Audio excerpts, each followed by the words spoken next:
Le domaine de l'impression 3D m'intéresse depuis maintenant plusieurs années et j'ai donc décidé d'acheter ma première imprimante 3D pendant les promotions du Black Friday. Salut tout le monde, c'est HardwareFra. Dans cette vidéo, je vais vous présenter le modèle d'imprimante 3D que j'ai choisi, le procédé d'assemblage de l'imprimante, comment l'utiliser et enfin des tests d'impression pour voir ce qu'elle vaut vraiment. Le modèle que j'ai choisi ici après pas mal de recherches, c'est la Creality Ender 3 V3 SE. La gamme des Ender 3 est assez réputée dans le monde des imprimantes 3D abordables pour les débutants et cette V3 SE est une évolution récente et plus moderne, encore meilleure que les précédentes. Elle m'a coûté environ 190 € au lieu des 230 € de base, donc c'est pas une promotion énorme, mais pour ce modèle qui vient de sortir, c'est plus qu'intéressant. Je l'ai acheté sur Amazon.fr, je vous mettrai le lien en description si vous souhaitez vous aussi démarrer dans l'impression 3D.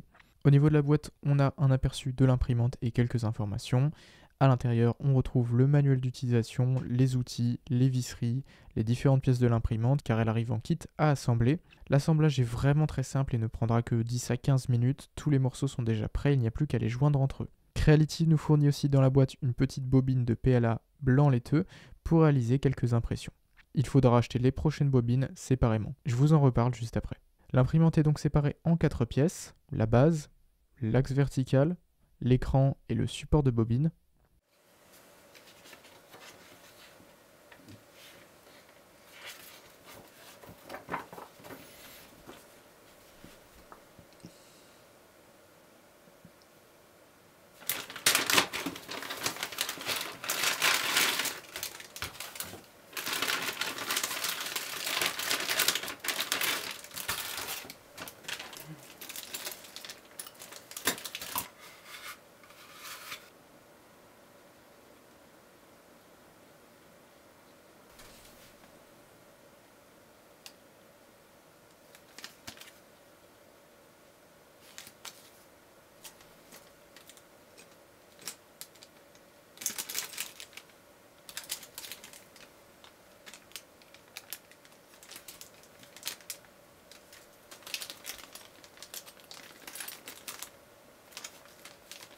Pour l'assembler, rien de plus simple, sortez la base et mettez-la à plat sur votre bureau, puis mettez l'axe vertical dessus à son emplacement et fixez-le avec les 6 vis fournies.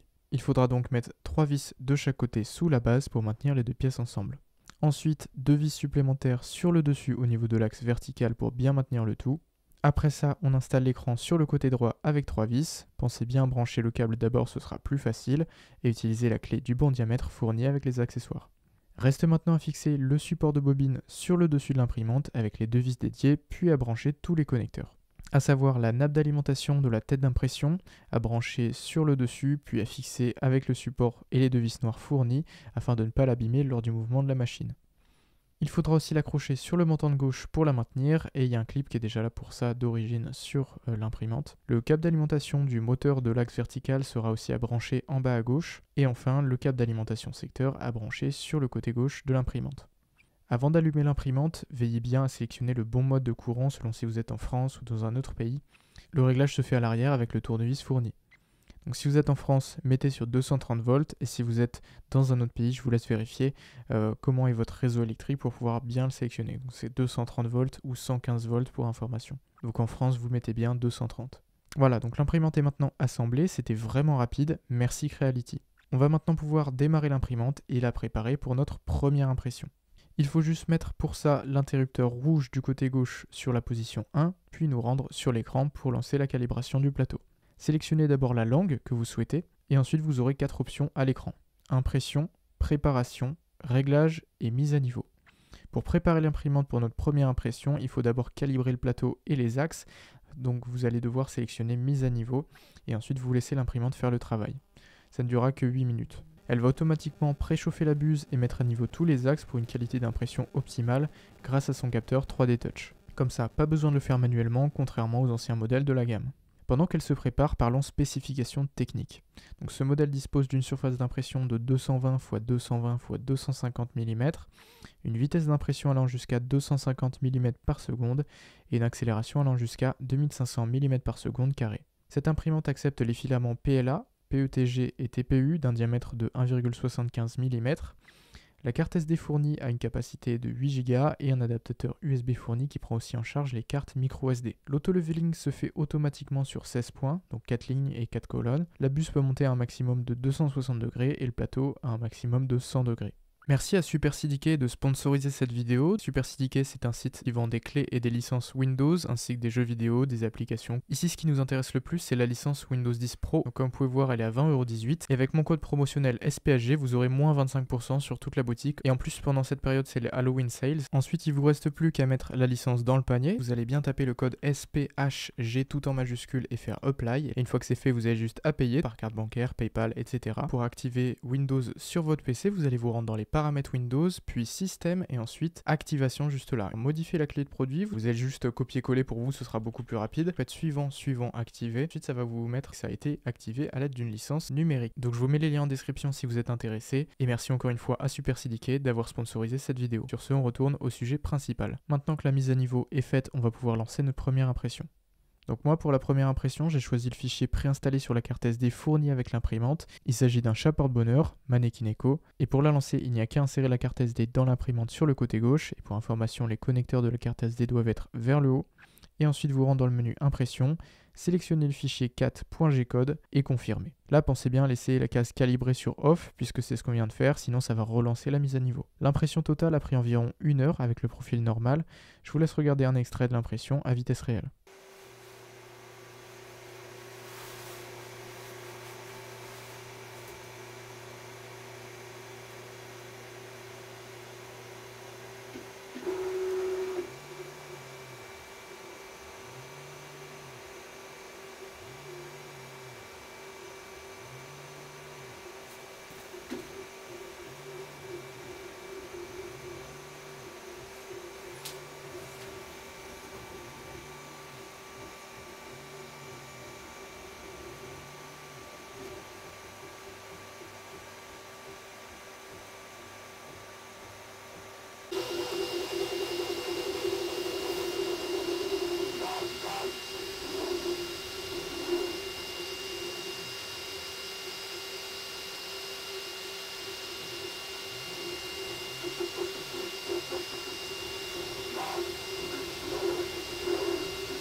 La qualité de l'impression est juste parfaite, on voit bien la texture sur le modèle et les détails sont irréprochables.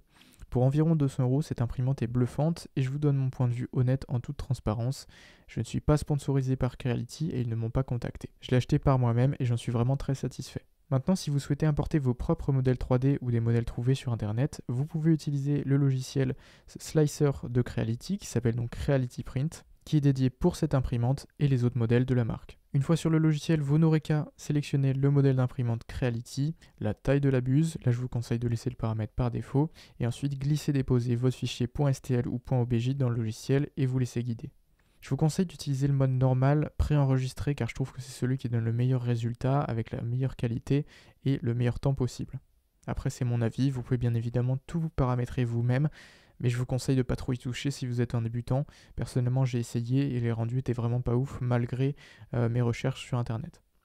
Vous pouvez ensuite trancher ou slicer votre modèle pour le préparer à l'impression, le visualiser et s'il vous convient, l'exporter en local sur la carte SD à l'aide de l'adaptateur USB fourni. Je vous montre maintenant quelques impressions que j'ai réalisées avec cette Thunder 3 V3 SE. Donc j'ai fait un sifflet que j'ai trouvé gratuitement sur thingiverse.com, je vous mettrai le lien si vous êtes intéressé, un pool particulier sur le même site et d'autres modèles. J'ai moi-même modélisé une pièce pour maintenir le store de mon Velux fermé car il est cassé et ça fonctionne vraiment très bien pour un premier test. J'ai utilisé tinkercad.com pour le modéliser rapidement, c'est assez simple et intuitif. Je vous mets aussi le lien en description. Concernant les bobines de filament, donc j'ai acheté une première bobine de PLA noire de la marque Jayo sur Amazon.fr. J'ai été assez content de la qualité, j'ai donc décidé d'en prendre 2 autres en blanc et en gris.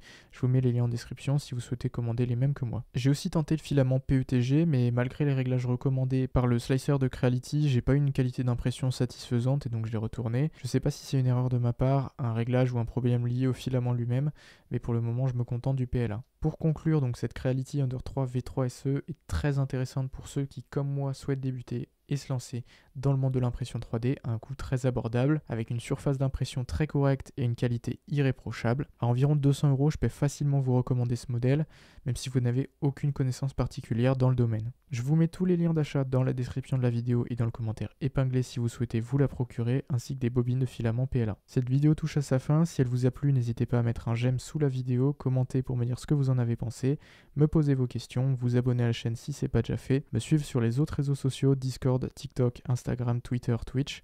Tous les liens sont dans la description. Merci pour votre visionnage et je vous dis à très bientôt pour une nouvelle vidéo.